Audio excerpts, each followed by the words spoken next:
It's so close. For thousands of years, man has found comfort in its presence. It's been a beacon for nocturnal travelers, a timekeeper for farmers, and a location finder for sailors at sea. For some cultures, it's even been a god. It's the only cosmic body ever visited by human beings, and today, NASA is planning a permanent outpost there. But how did it get there in the first place? How did the moon come to be? The answer is more astounding and spectacular than most residents of Earth have ever imagined.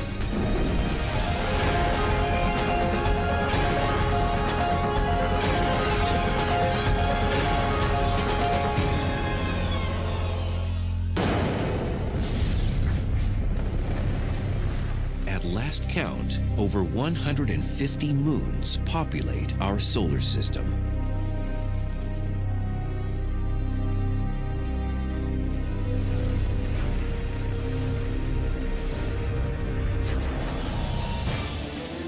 Neptune claims 13 of them.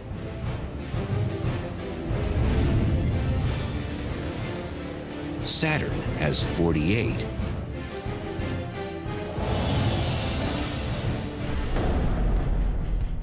And Jupiter hosts an astounding 62.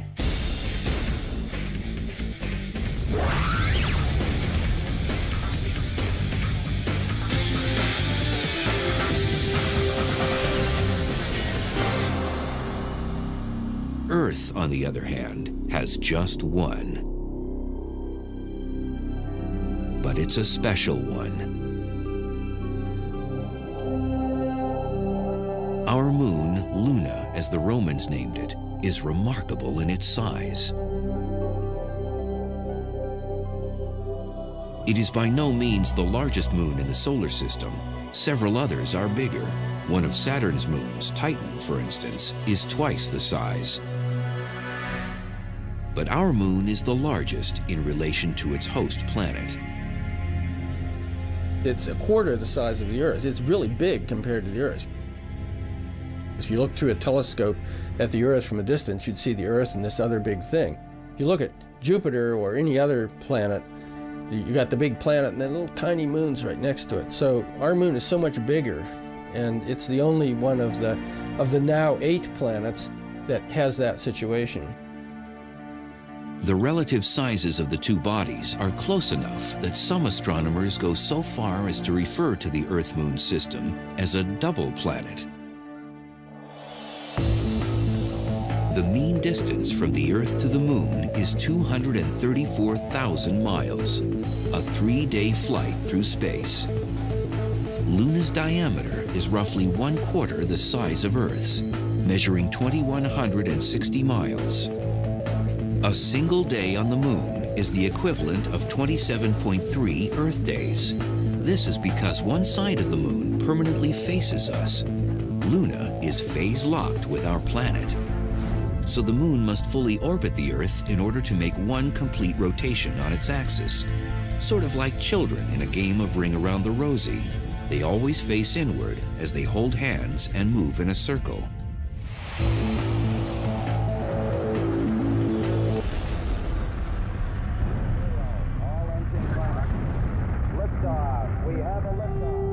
Yet as closely related as the Moon is to our Earth, it would only take a brief visit to Luna to make it quite clear that it is in fact a very different world from our planet.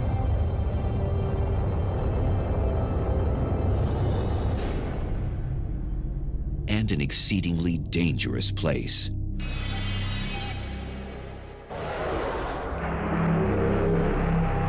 Listen, Tranquility Base here. The Eagle has landed.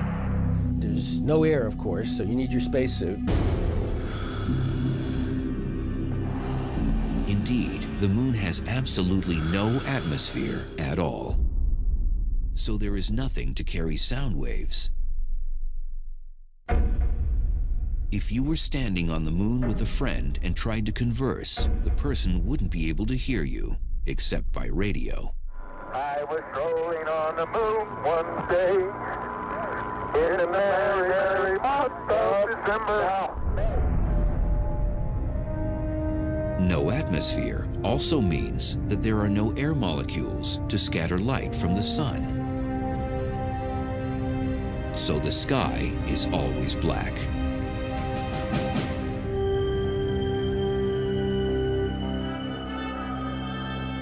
And the landscape does little to help brighten the scene. Kind of monochromatic, you know, not much color there. The rocks are mostly gray-brown colors. It's maybe a little warmer tone in one direction, maybe toward the sun, and cooler tones, grayer tones looking in other directions, but not so colorful. Extreme temperatures would also add to the unpleasantness of a visit. The swings between hot and cold are brutal, from 270 degrees above zero at midday to 240 degrees below zero at night.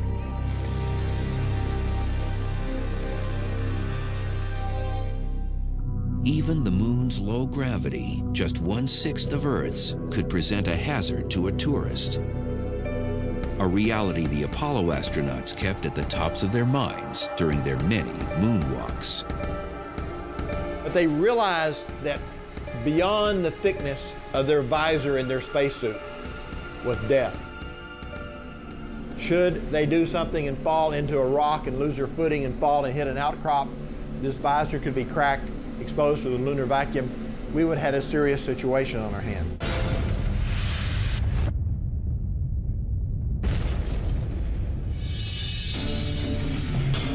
But while a spacesuit could protect lunar tourists against the vacuum of space, a lack of oxygen, temperature extremes, and lethal solar radiation, a potential hazard a spacesuit would do little to protect against is high-velocity micrometeorites. They pummel the lunar surface frequently. Tiny meteorites, the little ones that burn up in our atmosphere and make shooting stars, there's no atmosphere on the moon. They're coming right down, hitting the surface. They pulverize the lunar surface, generating a dusty blanket of gravel-like material called regolith. Dr. Amanda Hendricks studies the moon at NASA's Jet Propulsion Laboratory. This plant here is kind of a regolith factory. It's ground up rock, is what it is. The timescales at this gravel mill are a lot faster. Here, it's made in less than an hour. But on the moon, it is the result of more than 4 billion years of bombardment by meteoroids and micrometeoroids raining in on the surface and breaking up the rock. Like the product of this gravel mill, lunar regolith has formed in a variety of grain sizes, from large rocks to fine dust. This very fine dust is familiar to us from Apollo images that were seen of astronauts' footprints in the dust. It's very fine, and so fine, in fact, that the astronauts had problems with it, sticking to their spacesuits, getting into the equipment, and it can end up causing a bit of a problem. Really big meteorites have also hit the moon in the past. In fact, these massive impacts are responsible for the dark circular regions on the lunar surface, the shapes that to many observers seem to be arranged like the eyes, nose, and mouth of a human face. They make up the illusion of the man on the moon.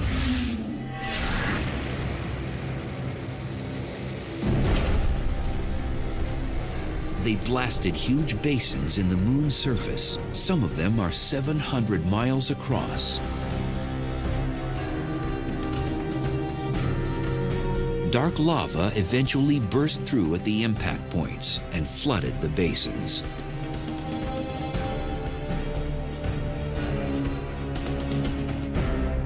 Today, we call these dark regions Maria, the Latin word for seas. This dates back to the 17th century when Renaissance-era observers looked up at the moon. They speculated that the dark areas might be oceans, and astronomers of the time gave the many dark spots, or seas, whimsical names. The seas are all named after effects that were once attributed to the moon. So you have the Sea of Storms, and the Sea of Crises, and the Sea of Tranquility, and so forth. Some of the younger impact basins have had less time to erode, so their features are still relatively crisp.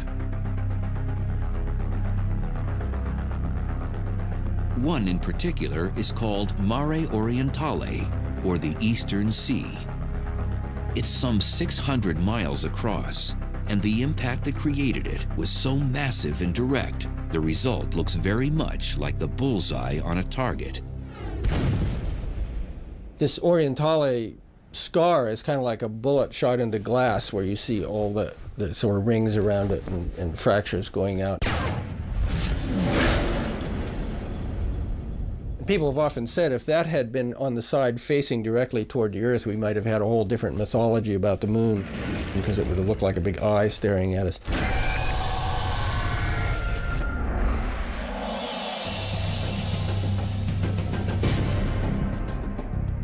Three concentric rings of mountain ranges surround Mare Orientale, and some of the peaks rise to several thousand feet. They're all effects of the monster impact. When we see mountain ranges on the Earth, they're mostly caused first by the continents moving around, crashing into each other very slowly, buckling up and creating mountain ranges, which then erode into all the spectacular shapes that we see, the Matterhorn and so forth, from water erosion. On the moon, there are no continental plate tectonics. The surface is static. Yet you still have mountains on the moon.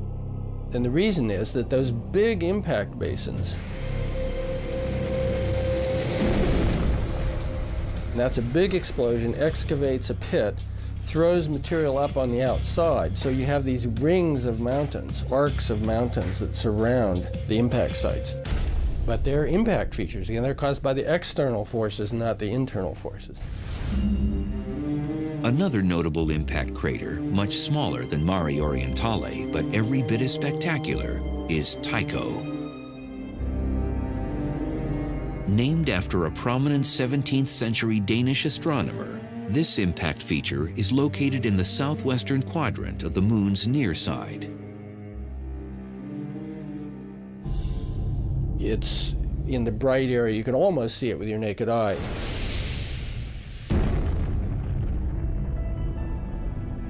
And when that explosion happened, as with many other craters, it shot out jets of bright, powdery dust. So there are these rays that go out from it. It's very striking. The rays of dusty, ejected material extend some 900 miles from the Tycho impact site. A mountain of debris also rises from the center of the crater. This is a result of recoil from the asteroid strike. Some of the highly compressed material at the center of the impact site springs outward once the impacting body either ricochets or disintegrates. But long before any of the moon's specific features could be discerned through sophisticated telescopes and space travel, careful observation of lunar behavior and appearance was still vitally important to Earth dwellers.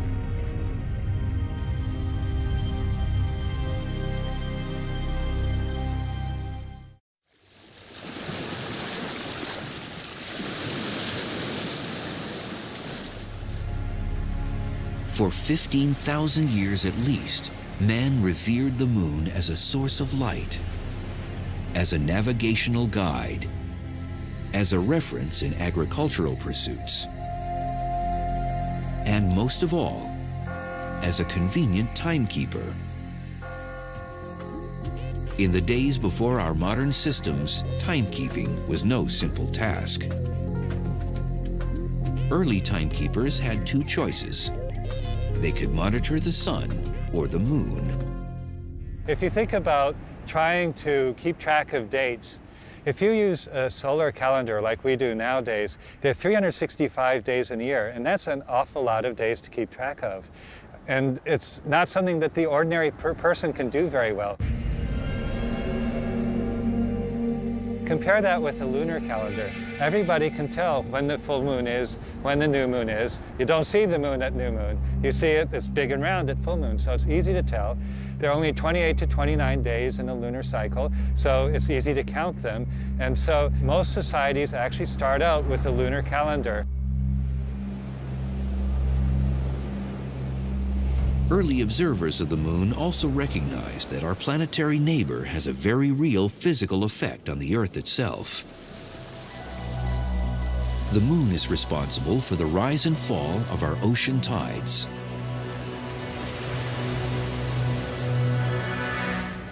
If we think of the moon as being this tennis ball and the Earth as being this football, okay, the tides are caused by the moon's gravitational attraction. So it's obvious, okay, so the moon kind of pulls the Earth's water towards it.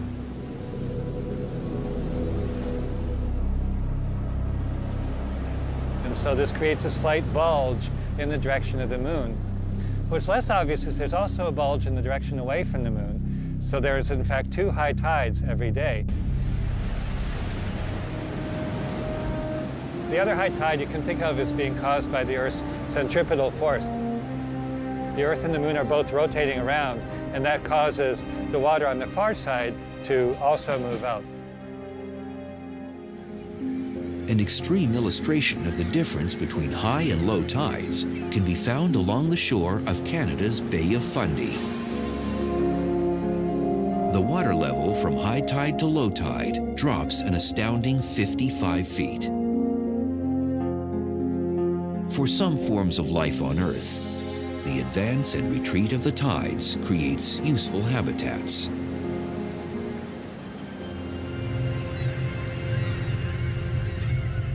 But another of the moon's gravitational effects on our planet is directly responsible for nothing less than the continued survival of terrestrial life itself. The moon stabilizes Earth's climate. The gravitational effect of the moon keeps the degree of tilt in the Earth's rotational axis constant. This tilt is what maintains the repeatable cycle of seasons as the Earth orbits the sun.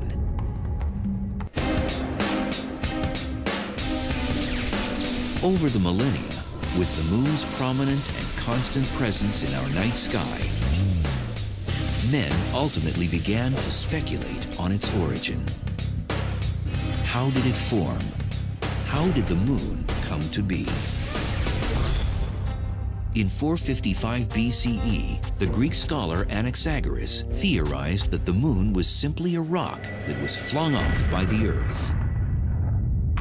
Most of his contemporaries, on the other hand, were convinced that the moon was a god, or maybe a huge ball of fire. So Anaxagoras' notion did not get much traction. Quiet speculation no doubt continued, but no hard information about the moon came until 1609. When Italian astronomer Galileo Galilei pointed one of the first telescopes at the moon and recognized that he was looking at a landscape, the terrain of another world. When you look at the moon through a telescope, it looks completely different from the way it looks to the naked eye. Instead of looking flat the way it does to the naked eye, it really looks round, and you can see the shadows, you can see all these craters that the naked eye does not see, and it just immediately looks like a world. It jumps out at you into 3 dimensions. Galileo made detailed drawings of the small planet's surface and established once and for all that the moon is a solid world, not a god or a fireball. But the groundbreaking astronomer never publicly speculated on the moon's origin, primarily because his interests soon moved to other planets. Not until 1873, did the first science-based theory regarding the origin of the moon publicly emerge. It sprang from the mind of a talented French astronomer named Edward Roche. Roche advocated what's called the co-accretion theory, which says that basically Earth and the moon grew up at the same time out of the same materials. In Roche's day, many scientists began to believe that the planets might have formed from hot condensing clouds of gas.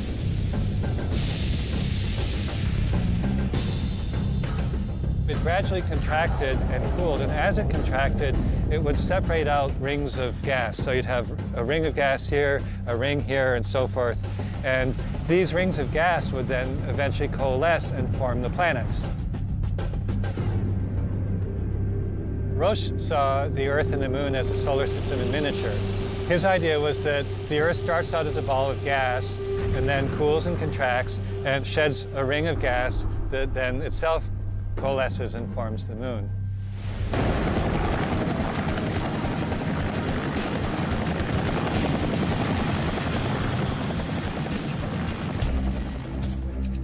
But there are problems with this theory. For one, our moon has a much lower iron content than the Earth. If the two bodies formed from the same materials, their basic composition should be the same, but they are not. This and other inconsistencies soon led fellow astronomers to quest for new ideas to explain the existence of the moon.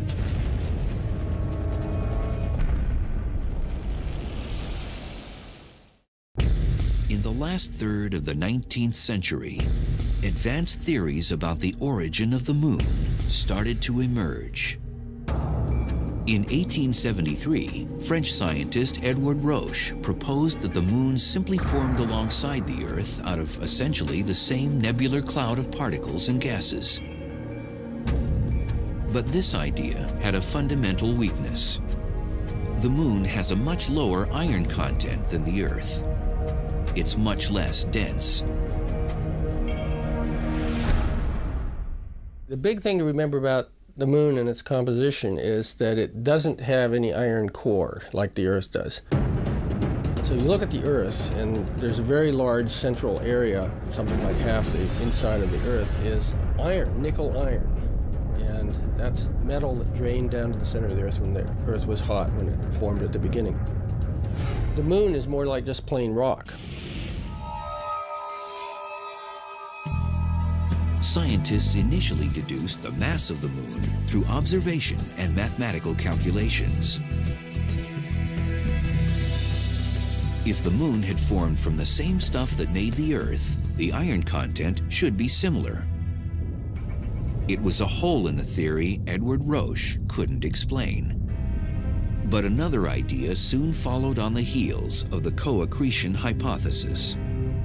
In 1878, George Darwin announced his fission theory of lunar origin.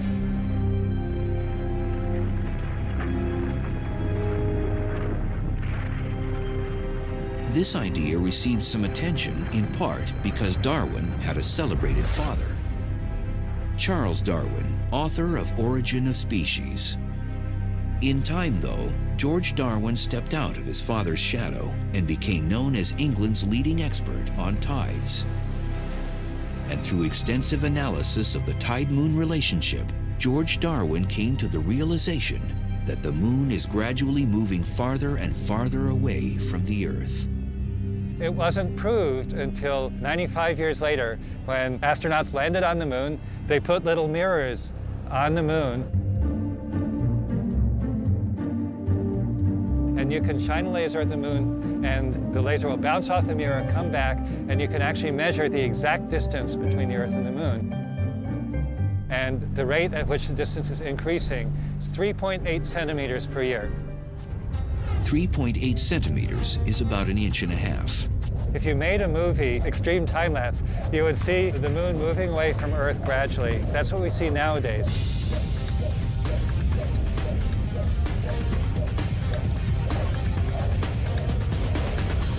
Darwin began to consider what would happen if you reversed the process, if you ran the movie backwards. As we move backwards in time and the moon moves closer, both the moon's orbit and the rotation of the Earth get faster and faster. And so, well, what happens is that eventually the moon must coalesce with the Earth. It must hit the Earth. The logical conclusion for Darwin was that a portion of the molten, rapidly spinning Earth must have separated from the main mass and spun off to become our moon.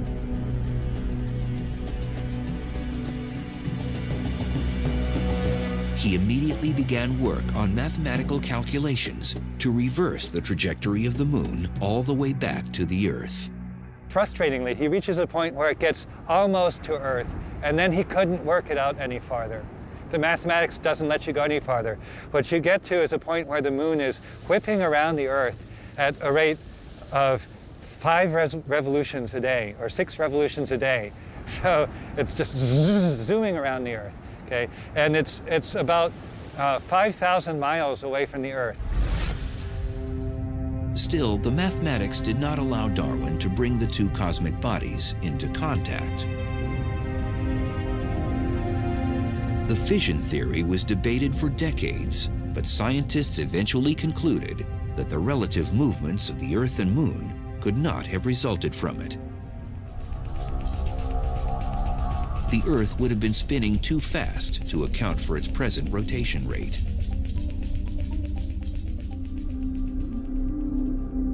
The quest for an explanation of lunar creation continued, and a new theory would soon originate with an American. In 1909, Thomas Jefferson Jackson C. was a U.S. naval captain based at Mare Island near San Francisco. His official job was to keep the standard time for the U.S. West Coast. But C. was also a gifted scientist. As a young man, he had trained as an astronomer. He was one of the first Americans to actually get a doctorate in astronomy. He went to Germany and got a PhD in astronomy, which was, almost unheard of back then. The U.S. was still scientifically total backwater in the 1800s. C's duty station, Mare Island, had an observatory, and the captain's job allowed him plenty of time to theorize. He had spent time analyzing both the co-accretion and the fission hypotheses regarding the origin of the moon, and he wasn't convinced. Gradually, Thomas C. developed a completely different idea. It came to be called the capture theory. Essentially, C theorized that the moon had actually formed in a different part of the solar system from the Earth, that it orbited the sun just like the other planets, but that at some point it had moved too close to Earth and was captured by Earth's gravity. His idea was that there's something that he called the resisting medium in outer space, which we know is not there now. C never adequately explained what this resisting medium was supposed to be, possibly tiny particles of matter. Regardless, he was sure it no longer existed. His idea is that for the Earth to capture the moon would have to come in from far away, and then it would hit this resisting medium and slow down, and then gradually get captured into an orbit. Maybe not at once, might take a little while, but gradually it'd be captured into Earth's orbit. It's a little bit like a bungee jumper jumping off a bridge. They'd go down, come back up, not quite as far, go down, come back up.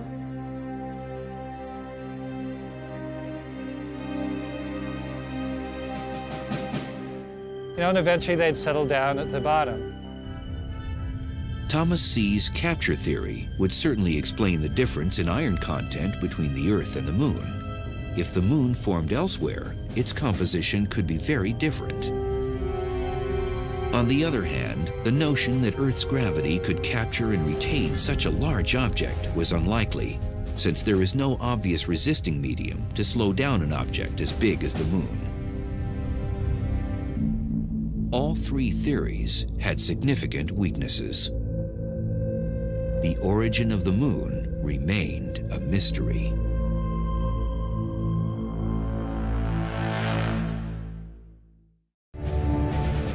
On July 20th, 1969, U.S. astronauts set foot on the lunar surface for the first time. It's one small step for man, one giant leap for mankind. They had landed their lunar module on the hardened lava plain known as the Sea of Tranquility. And mission pilot Buzz Aldrin described the view as magnificent desolation. Beautiful view. Isn't that something? Magnificent sight out here. The astronauts brought back 48 pounds of moon rocks and dusty soil, or regolith. Our position 1330, 6915. Geologists at Johnson Space Center in Houston eagerly awaited their arrival.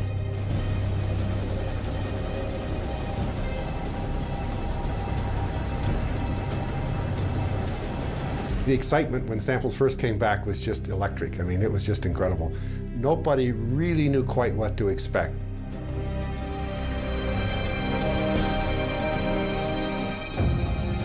And we realized right away that we had basaltic rocks, like one might see in Hawaii.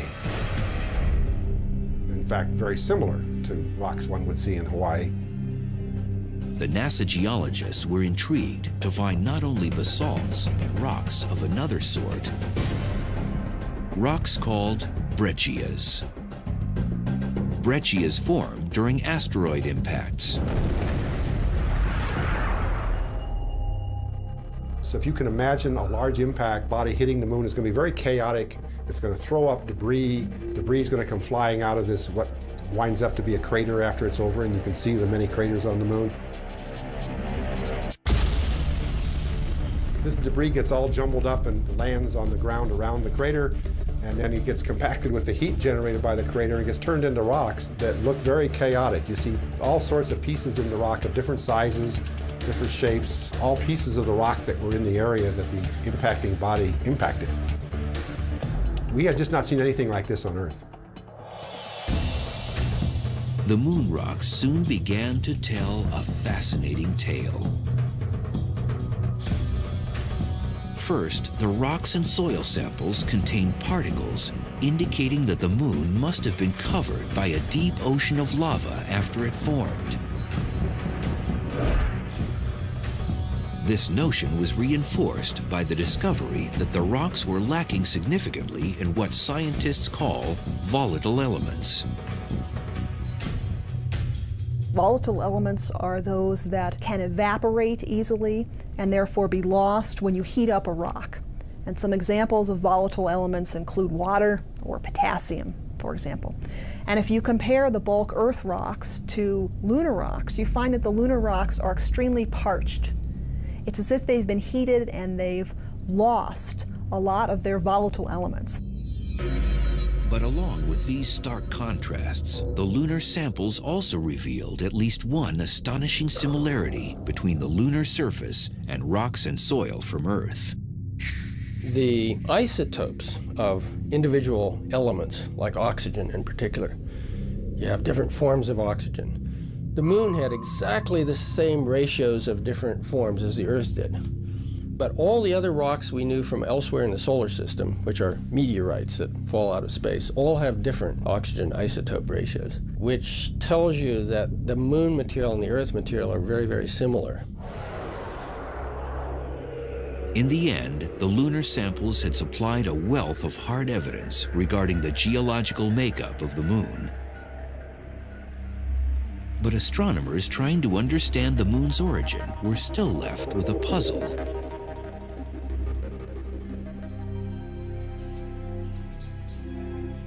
For William Hartmann of the Planetary Science Institute in Tucson, Arizona, the information gleaned from the moon rocks supported some ideas he'd been working on for nearly a decade.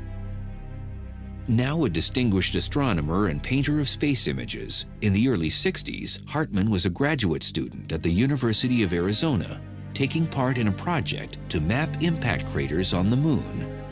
From the enormous basins, or seas, to the smallest visible dimples. We realized during this mapping in the 60s that the big basins are actually impact features. Very large asteroids hit the moon and made these huge explosions. Some of those are 600 miles across. How big an object does it take to do that? Something like 100 miles across. So we had large objects running around in the inner solar system as the Earth was forming, and they were crashing into planets. For Hartmann, the notion that 100-mile-wide asteroids once impacted planets begged a couple of questions. Could planet-sized objects have ever collided? And could that have something to do with the formation of the moon? By 1972, Hartmann and fellow Tucson astronomer Don Davis had created a computer program to help them explore these ideas. The program made a rough attempt to simulate the accretion process in the early solar system. The astronomers wanted to see if any other planetary bodies formed near the Earth that could have crashed into it. The idea was, if there was some other body there and it finally crashes into the Earth and blows off all this crustal material from the Earth, as well as from the impactor itself, maybe the moon could form out of that. Sure enough, the simulation showed that a second planet could have formed in the Earth's accretion zone, one about the size of Mars. It wasn't the moon, because it had formed from the same elements as the Earth and should therefore have had the same iron core and heavy density as the Earth. The moon, of course, does not. That was evidence enough for Hartmann to formulate a new fourth hypothesis. It came to be called the giant impact theory.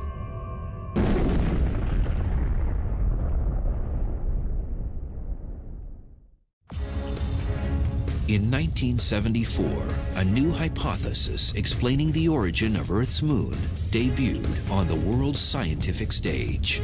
Its proponents dubbed it the giant impact theory. The basic idea is that about 4.5 billion years ago, Earth collided with an object roughly the size of the current planet Mars. It's a very large collision, and it started the Earth spinning. It's what gave us our current 24-hour day, we believe. And this collision was so massive that it launched material into orbit around the Earth, and it's from that material that we believe the moon later coalesced.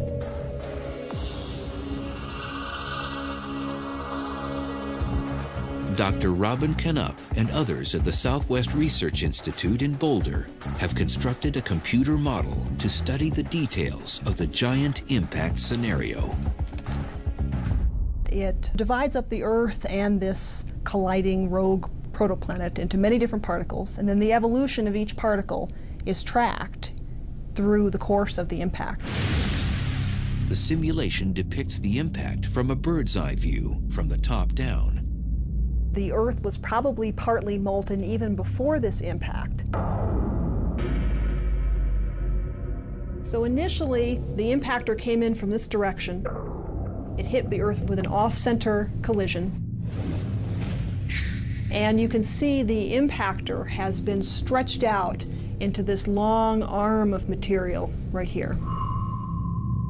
Scientists believe the upper layers of the Earth became completely molten following the impact.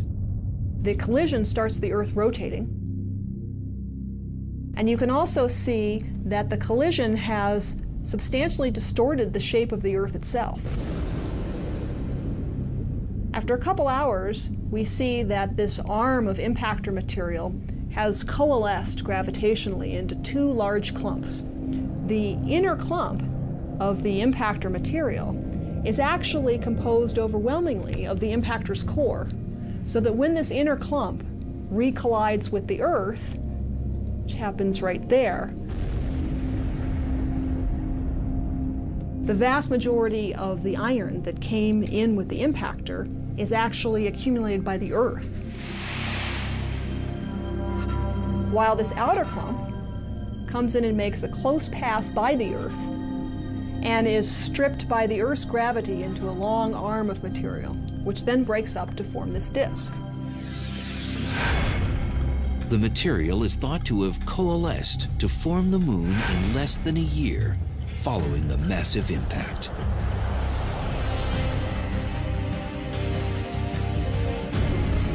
There is no sign of this impact on the Earth today, because at the time, our planet had only developed to about 90% of its current size. The remaining 10% would accumulate from later, much smaller impacts.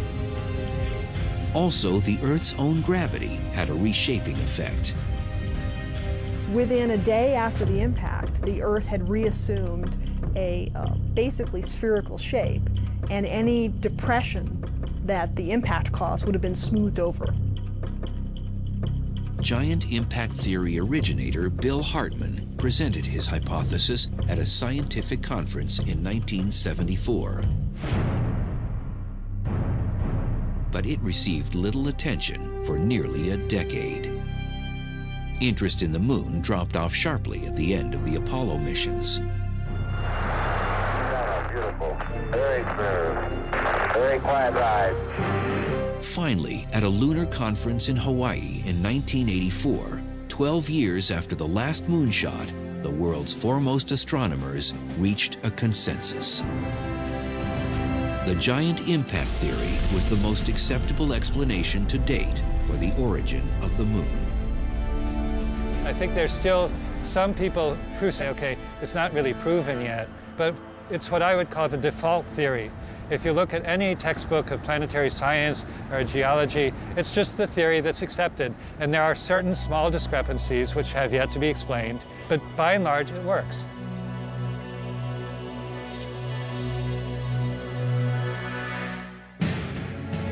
Even with an agreed-upon theory of how our moon came to be, scientists have not finished studying our closest cosmic neighbor by any means.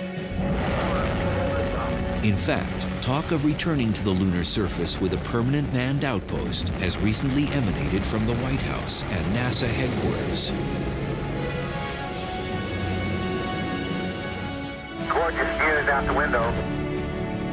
Sequence good, everything go. Such a base could provide a place to train astronauts to live in space long-term, as well as provide a more efficient launch point for eventual missions to Mars. But such lofty scientific goals are far from the minds of average residents of Earth, who occasionally peer up at the glowing, mesmerizing lunar disk in the night sky. For us, talk of lava oceans, regolith-forming micrometeorites,